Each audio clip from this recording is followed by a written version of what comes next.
Well, I want to say good morning to everybody. My name is Mark Overcash. I am on the board of directors for the HEB Chamber. I'm also a retired veteran of the United States Army and the Navy, kind of an odd combo there. Did 20 years Army and 3 years as a Navy CB. I also spent 31 years of my life with the city of Hurst as the director of utilities. Along with my wife, Melissa Overcash, we own Class 101 College Planning Mid-Cities Alliance and soon to be Grapevine. We also owned and operated Agape Home Care in Fort Worth until we got it sold finally in June of 2023, we were happy to say. So we've experienced much about what we're going to be covering today as far as our topic is concerned. And for us, we've got to experience on the private business side as well as the franchise business side. So it's going to be an exciting topic. We got some amazing panelists that are going to be here, and I feel really honored to get to be the moderator for the Chamber of Commerce and for Sue and for our panelists today. So let me get our panelists introduced real quick. First, Dan, we have to give him some grace. They had an incident with his laptop computer, so you don't get to see him on here, but he's a phenomenal man. His name is Dan Galloway. He's with Connects Pay Pro. He's a passionate entrepreneur dedicated to transforming ideas into thriving business. Dan owns 9 patents. I have to say wow to that. You know, anytime you can get your name on a patent, that's something that's pretty fantastic. He's successfully reverse engineered and developed chemical formulas for commercial applications and is currently providing his business enterprise technology and gaming platform to the axe throwing venue. And some of you guys may have known Dan, you know, with World Axe Games over at Northeast Mall, and he created some stuff that took it to the next level. He likes to tell you that he has 2 awesome adult children, 2 adult chihuahuas that think they're babies, and a wonderful wife of 30 years who is absolutely way above his pay grade. So we all give a little bit of that for Kelly if you've had an opportunity to meet her. Our second panelist here is Corinne. She's the owner of the Liberty Tax and Loan Store in Bedford and has been in the chamber since 2012. She's got a bachelor's degree in Spanish, an MBA in international business, as well as a Master of Science in Marketing. So, you know, she understands.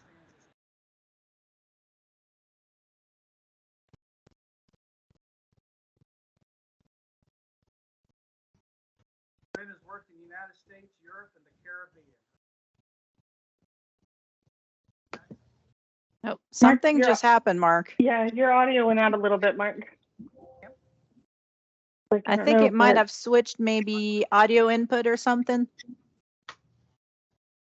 Like your audio. Did you spill water on it, Mark? I know it's possible, but I'll lean into it. There you are. There you are. So her passion is to educate people about their personal taxes as well as the operation of their small businesses. She uses her 25 years of experience to empower those individuals for success. So welcome, Dan and Corinne. We're excited to have you guys today. Before we get into some questions for our panelists, let's discuss exactly what it means when we talk about strategic planning. It's often confused with business plans. They are 2 totally different things. They're not the same. Every company should have both types of these plans, and it's important to know the difference between them so your business will benefit from both. But today we're going to focus specifically on the strategic plan.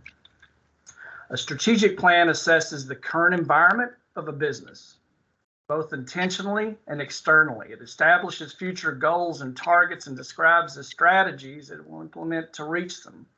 The strategic plan talks about how you want to change your company to grow and be ready for the future. So my first question is going to be for Corinne. In your experience thus far as a business owner and in the roles that you've kind of played in great diversity across the board, explain to our viewers the importance of assessing your current year and strategically planning for the year ahead of you. Yeah, so first and foremost, you said that there is a difference between a business plan and a strategic plan. The business plan, I call it your big vision. This is where you want your business to look like when it is fully operational. The strategic plan, they're the different steps that are going to take you there. And usually you kind of break them down into smaller bite sizes so that you can achieve the goal of getting to your business plan, if you will. So when I look at a strategic plan, first off, I have to look at what's happened before so that I know how to go moving forward. So it's not just about, okay, here's where I want to go, and we're focusing on 2024, right? It's not just about looking at, okay, January is 2024. How am I going to tackle starting in January? I have to take a self-assessment, figure out what have I done over the last 10 months now. We are just about 2 months away from 2024. What have I done that is impactful for me to make a decision for the future? So it's going to be not only budget wise, but it's going to be just task wise. How am I performing? So one of the things that I'm going to do is make sure that I look and do somewhat of a SWOT analysis. What are my strengths and weaknesses, opportunities and strengths? Where have I spent most of my time this past year? And what are the results that came from that? And then I can start to put together my plan for 2024. So if it's more monetary, then, and I know we'll talk about that, we'll kind of look at dollar figures and how do we quantify. And so you want to make sure that as far as the strategic plan is concerned, set some dates and goals that you have for those, the goals that you have for those dates. And then you'll have to do a little bit of backtracking. So I do backdate a lot of my performance so that I can see how I can meet those goals. Because it's hard to say I'm going to go from point A to point B, and if it's a very large step, I'm just not going to know how to tackle it. But if I have smaller steps in between, it's so much more achievable. So if I backdate my bigger goal by being able to reach smaller goals, then I'll have a better chance for success. And that's awesome. And you're very right about that. And it, and the one thing I want to add to that is it doesn't matter if you're a startup business, if you're brand new and you're just getting your feet on the ground and you're getting out there marketing, or you're an existing business that's been in operation for some years. Strategic plan, as Corinne said, is important for every stage of your business, setting those goals, meeting those markers, evaluating your current year. Kind of as we came together and we discussed the assembly of this presentation today, we identified some key factors that may better help you understand and have a clearer takeaway. According to Linhart PR, they're a public relations company, there are 5 factors of successful strategic planning. And we're going to kind of go through these one by one. And Dan and Corinne have, some questions or that we're going to ask for these. But factor number 1 that they identified was remembering the purpose of planning. Communication plans are intended to drive action in pursuit of outcomes. Make sure the actions you will take, which is the what, are articulated clearly and coherently, along with the intended results, the why, right? So with that, Dan, I'm going to jump to you first. In the context of strategic planning, how do you ensure that your team not only remembers the what, the goals and the objectives, but also deeply understands the why, the person and the purpose and rationale behind the strategic planning or the decisions? And could you share specific strategies or approaches you found effective in reinforcing both the what and the why? Pass. Next question, Mark. All right. No. Wow. Okay. We're going to jump into this. So this is probably, to me, the biggest factor. Mark, you hit it. You said, I think most people do a good job of kind of understanding the what, what's our goals, what's our objectives. But the biggest thing is being able to communicate to our team and our company the why. What's the purpose? What's our rationale? I know that I'm probably going to repeat this several times, but I think it's important. Number 1 is clear communication. To me, whether that's in our business, family, personal life, whatever it is, clear communication is the key. Silence is the biggest killer all the way through. So we got to clearly articulate our why. I think we've got to make sure that we include our staff, our people, our employees in our team discussions, kind of foster that shared vision kind of thing. I'm a big believer in storytelling. I think that people remember stories whenever you're trying to outline your strategic goals and plans. Your folks remember stories better. I always like to kind of try to throw in a little humor to keep people engaged. I like using visual aids, charts, graphs. People are a lot more visual than looking at text. And here's our, defined written goals. So I think that's important. I think another key thing in this factor and the purpose is involving your team members and setting the goals. Doesn't do any good for you to sit in your office at night and come up with these things, come out and type them on the board and say, this is what we're going to do. You've got to get the buy-in from your folks, and you got to train them. I think the other thing that's important is just regular updates. You've got to keep your team informed on where you're at. You got to be honest with your communications to them, open about where you're at and how your goals are going. And then anybody that knows me, I think that ties into that is, I think it's extremely important to celebrate milestones.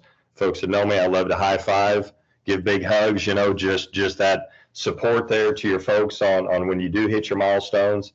And then last, lead by example. I think that's one of the biggest things. So when you're setting those goals, you set the goals for yourself as well. You demonstrate your commitment, hitting them, and that hopefully will reinforce the why along with the what in our strategic plan. So that's kind of where I'm at on it. That's awesome. And I'd like to, use a little quip here and say you really stuck the axe in it, right? Even though you've moved beyond that, we still had our axisms, but we appreciate that.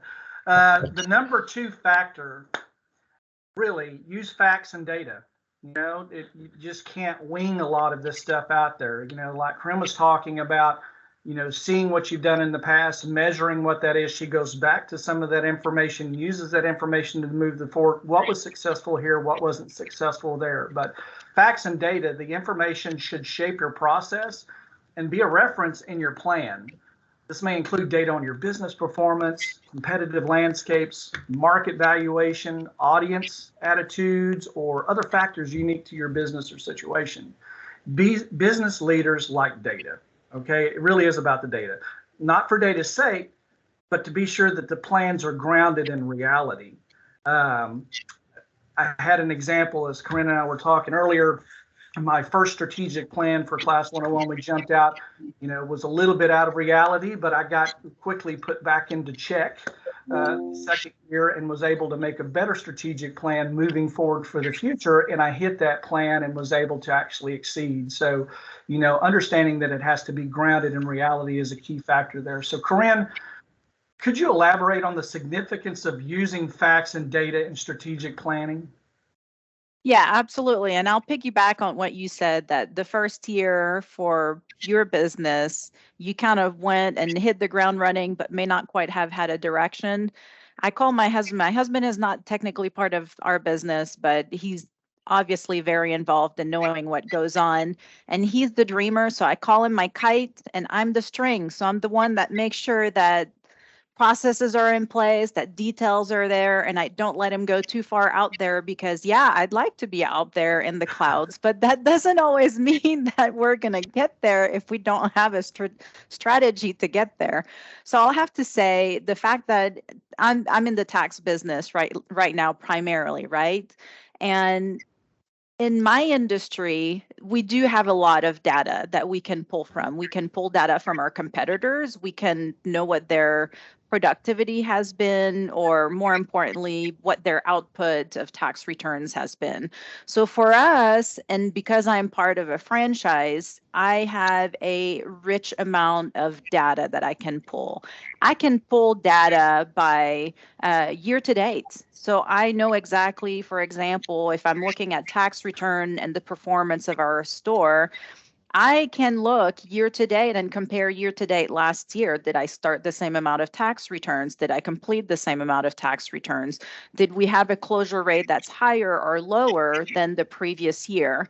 And then we can make decisions based on that. So I have to say, one of the things that I did this year, so you made a mention, Mark, of selling a business just earlier this year. This year, I made an executive decision and I had decided to close a store. I didn't sell it. I didn't want to go through the process of selling, and I closed.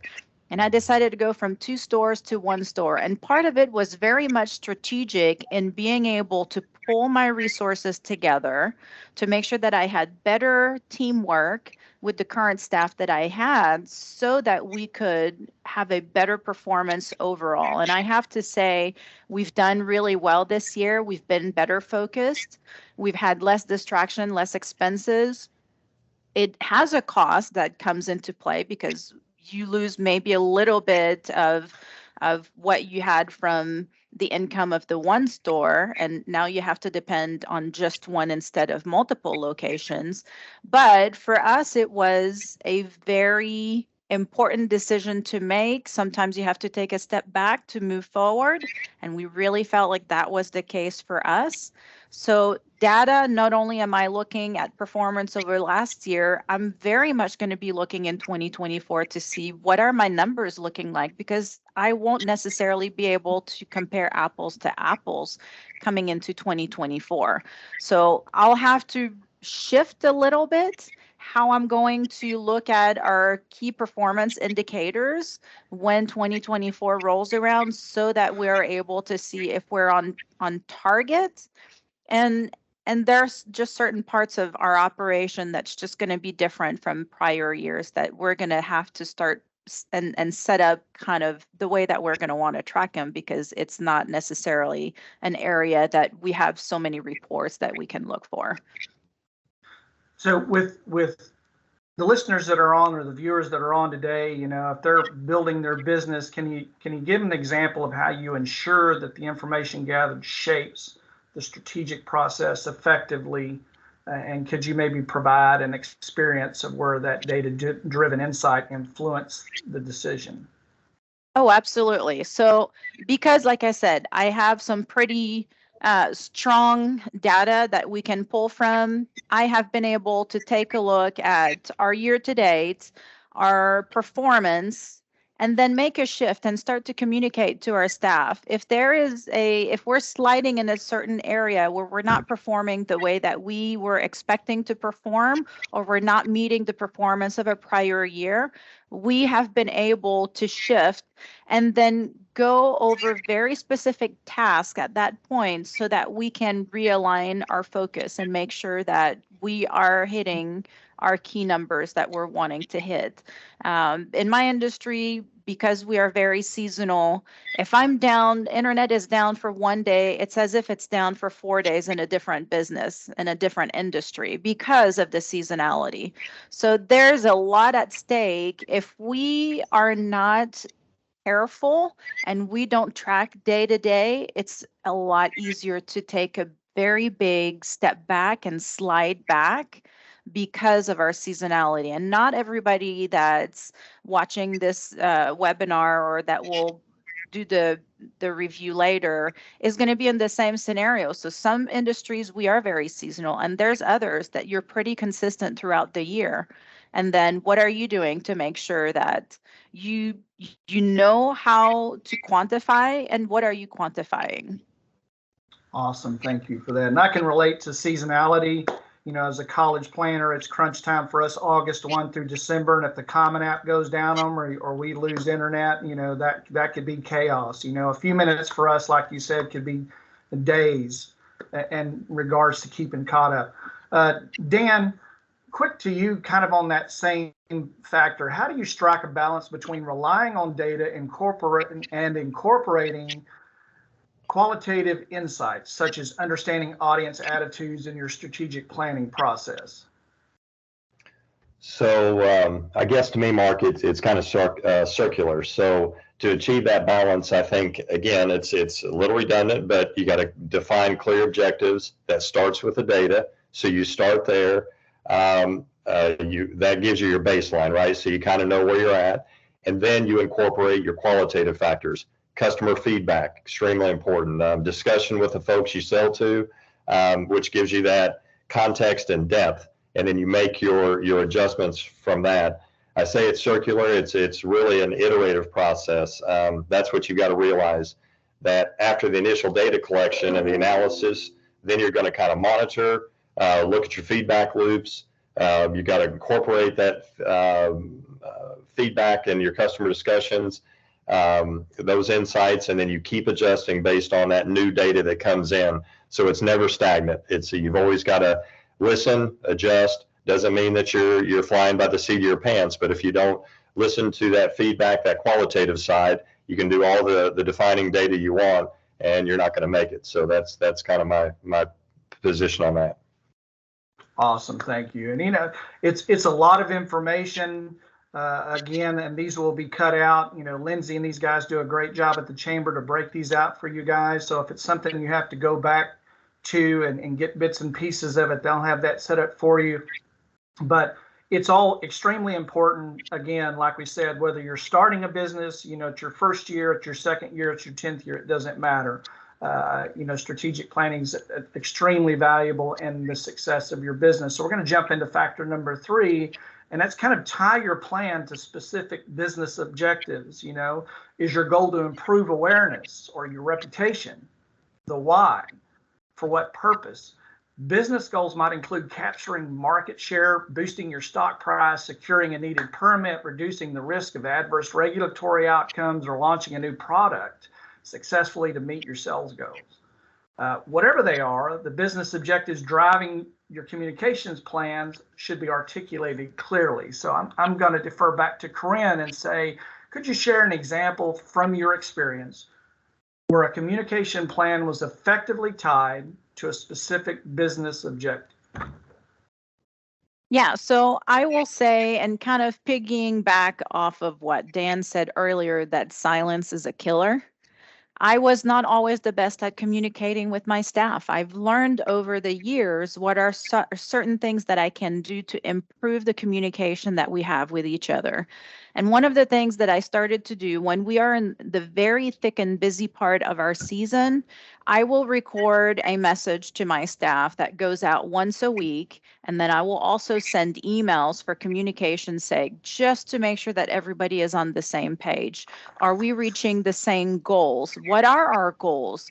What is the type of clientele that we expect to come in at a specific time of our season? Because not only are we seasonal, but within that season, there are waves of clients that will come early, during the middle of our season, and then late into our season. And they have very different goals in mind when they're coming in and very different expectations. And to make sure and clearly communicate with our staff, that's what I've been doing. And so over the last 2 years, I not only send emails out to really share the key points, what do we need to focus on, what are some of the tasks internally that we can do to make sure that we're going to be hitting our mark, that we're going to meet our key performance indicators, the ones that will show that we are still on track based on a prior year, or if we're exceeding.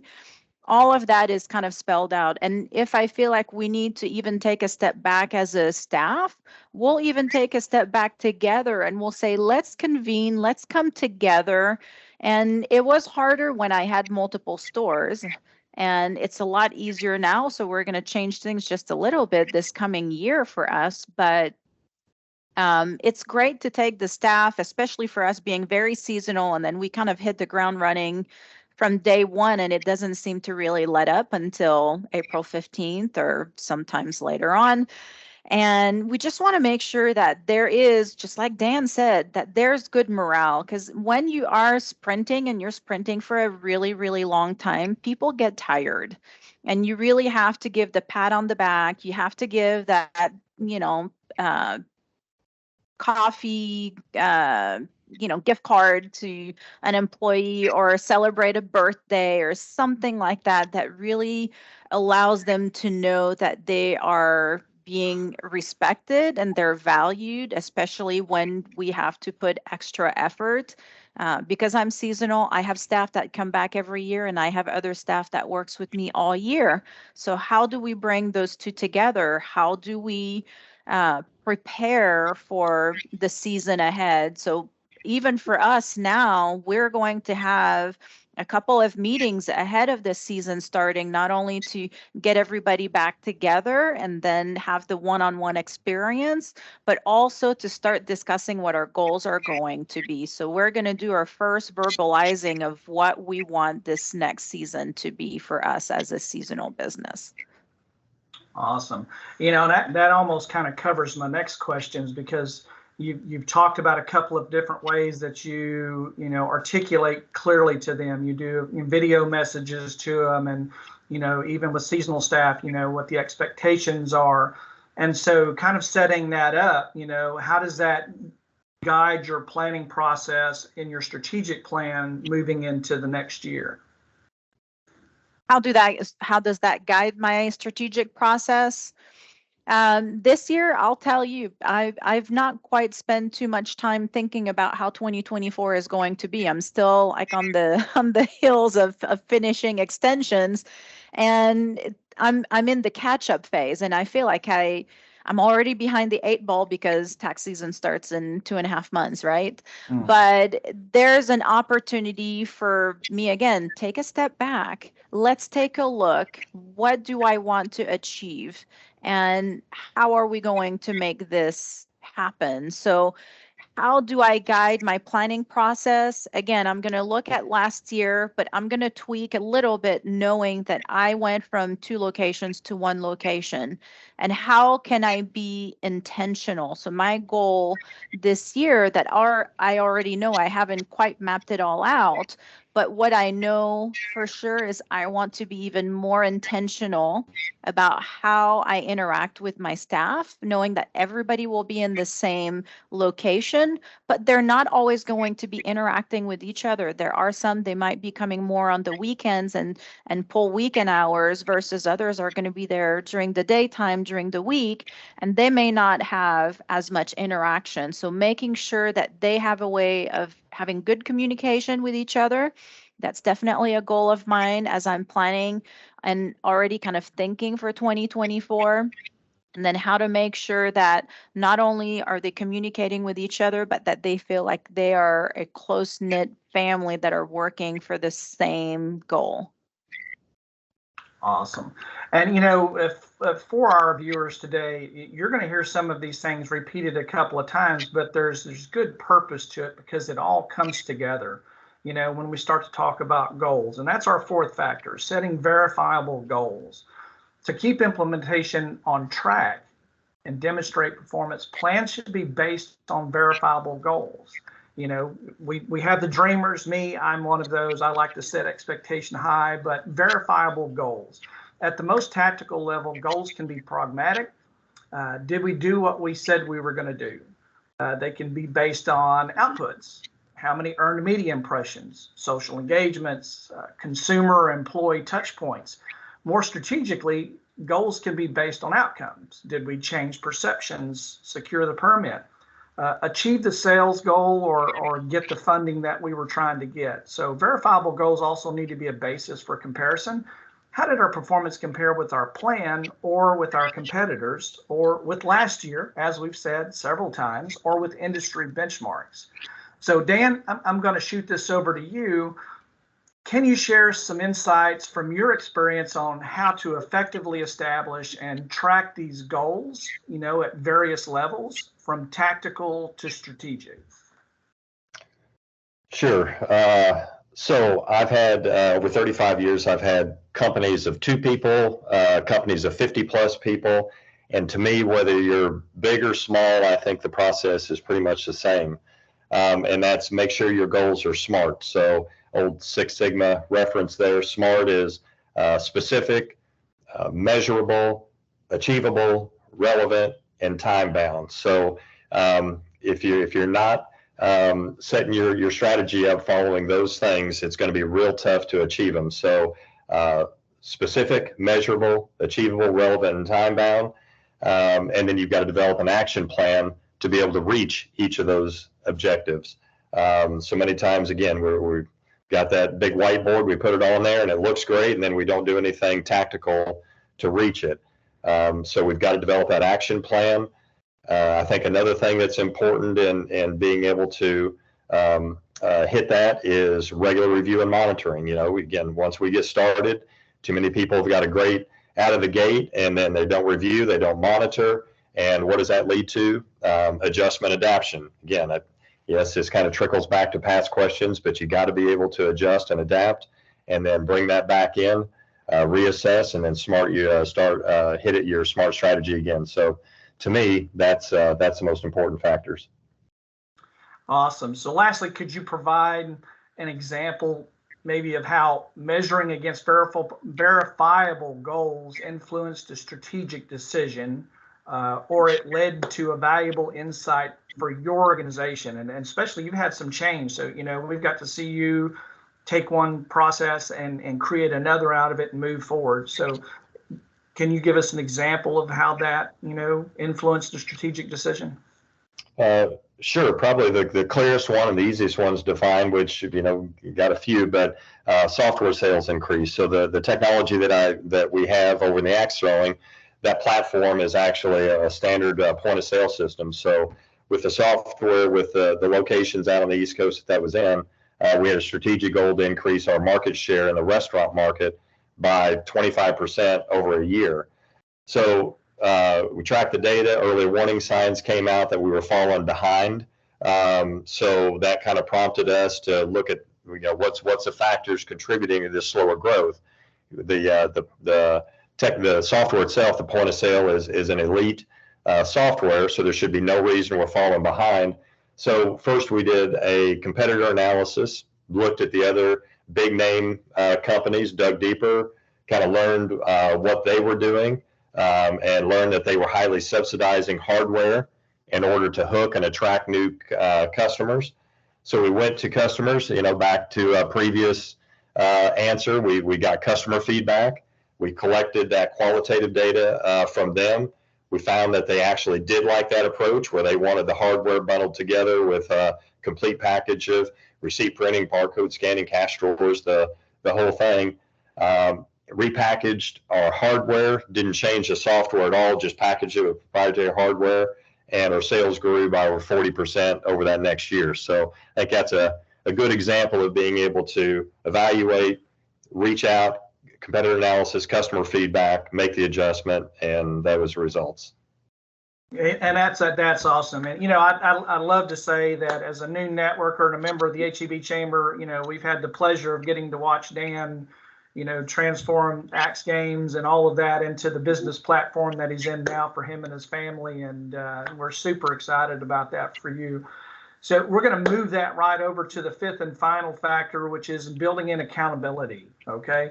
For everybody viewing, your plan should make clear who on the team is accountable for what actions. What outputs are they providing? What are the outcomes for those, along with an implementation timeline and mileposts for reporting progress. Pairing specific initiatives in your plan with the names of team members who are responsible has a wonderful way, it really does have a wonderful way of boosting performance and results. So Dan, I'm going to go back to you one more time, and then I'll finish with Corinne. Incorporating accountability kind of is a crucial aspect of strategic planning, right? So could you share strategies or best practices for effectively assigning responsibilities within your strategic plan? Sure. So I feel like this is going to kind of be bookends. So you heard me start with this, and then I'll come back to it again. I think, again, the very first thing for that is clearly defining your objectives, clearly defining your goals. Another reference point is KPIs, right? Identifying key performance indicators that help measure your progress and your success. I think another thing that you've got to do to help build in accountability is match skills and competencies. Us merchants that have fewer employees, we kind of wear a lot of hats. And if we're a smaller company, we tend to put competencies, requirements on folks that may not have those skill sets. So I think that's the other thing that's important, is making sure that we're matching skills and competencies. Another thing to build in accountability is having very set deadlines and milestones. You've got to have those in place. Again, going back to one of the first questions, I think another big thing is encouraging ownership and engagement with your folks for your strategic plan, and you got to follow up and then enforce accountability, which none of us like to do, but that's another key factor. So to me, that's how you build in accountability. Yeah, and I love that. And I'm going to make a book reference here. I don't usually make book references, but Good to Great by Jim Collins talks about putting the right people on the bus. right? You know, the right people in the right position. And when you do that, you do have a tendency to have those desired outcomes. And Dan, you really kind of covered, you know, I was going to ask you a question about how to ensure that team members are not only aware of their responsibilities, but also motivated to achieve those desired outcomes. But you really wrapped it up well there. And if you guys haven't had an opportunity, check out the book by Jim Collins. It's Good to Great. You know, there's a hedgehog principle where it talks about putting the right people on the bus to move your business forward and have those outcomes that you desire. Corinne, can you provide an example from your experience where clear accountability led to improved performance or noteworthy results in the implementation of your strategic plan? Sure. So I'll actually discuss one of our newer ancillary service that we have. So outside of the fact that we're primarily a tax-based business, we've noticed over the last few years that really having good record keeping is key to having proper taxes, and knowing that IRS is increasing the amount of agents that are coming on the field over the next few years, and then really zeroing in on accuracy of data, we've decided that we were going to make a push for our bookkeeping services, which we haven't done that for a few years. We would just take on clients here or there as they would ask, but without really letting our customers know. So as far as a tangible way, we've actually partnered with a local company that, as they are bringing on new clients that are establishing entities for their clients, we are now part of their kind of consulting process, if you will. So even though some of my approach now is the accountability is not just with the staff on my team, just kind of letting them know, hey, here's the conversation, here's where we're going, here's where we're growing, here are the questions that clients are asking, here's the research that we need to be doing, and then kind of do all of that. But I've realized that with that partner business that we've started to work heavily with, we have to be intentional about meeting regularly and discuss what's coming down the pipe. What are the type of clients that are coming in? What are their specific needs? What are the areas that they feel like their services have fallen short, so that we can make sure that they have a good customer experience, and discuss those issues together, come up with strategies so that we can improve the customer experience on their end, on our end, and then also how we support these customers as they're coming into our workflow. And then at the end, making sure that we can see how we are doing all together. So we will do a survey now with customers that are being onboarded based on our first contact with them and our first meeting. And then it's not just about how the process has been so far as they're being onboarded, but what are they looking for and what are their goals, so that we can ensure that their goals are being met. So now I have to be accountable to my staff in the office. I have to be accountable to that third-party business that we work very closely with. I have to be accountable to the customers. But at the end of the day, in just a few short months, I think we're barely 6 months in and really pushing and trying to grow this area. We're on task to grow where we expected to grow for this year, and next year I think that we're going to hit it out of the park. And that's just kind of establishing those small little steps that we can take, and how we can do our own accountability with ourselves. And I have a great person that I can bounce off ideas at home at night when we have nothing else better to do than to talk about business, so that it goes on 24/7. And believe it or not, although not in the business, as far as the day-to-day operation, you need to have someone. So let's kind of focus back into our audience and people that are going to be watching later on. We don't always have a very large operation. So I'm thinking Richard is on the call here. He doesn't have a group of trainers with him or things of that nature. It's him. He has to be accountable to someone else. And it's okay sometimes to even go outside of your industry to make sure that you can bounce ideas. Solo entrepreneurs need to have the ability to brainstorm and to see how they can reach their potential by going and talking to other people. Even if it's not exactly in their same industry, we do tend to have a lot of the same challenges. So that would be one of my challenge to some of the people that are on the call, if not all, is to make sure that we have internally our accountability partners, but that if we don't have that luxury, that we reach outside and find someone that we look up to or anything like that, to make sure that you have that ability to really grow and be at your best potential that you can be. Awesome. And it's for everybody that's on here, whether you're, again, stepping into a business or been in it for a while. When you started it, you had a vision, you had a dream, right? And whether it was like, if you're by yourself, or it's, it's one or two, or my wife and I both own the business. So we talk about it 24 hours a day, 7 days a week. I don't, have to wait till I get home. We're bouncing ideas, but you dream as a team, and that means the employees that you bring into it. So not only is there the dream, there's the goals, there's strategic planning, there's business plans. This is just one aspect that we've kind of really touched on today to help you grow your business and to create a strategic plan for 2024 based off of measurable, verifiable goals that maybe you've hit during this year and the previous year. So in summary, effective strategic planning hinges on several key principles. Firstly, plans must be crystal clear about the actions to be taken and the intended outcomes to achieve specific results, right? Secondly, a data-driven approach, incorporating facts and data from various sources. You've heard that from our panelists today, ensures plans are rooted in reality and guided by informed decisions. That's important. I can't stress that enough, informed decisions. Additionally, aligning communication plans with explicit business objectives.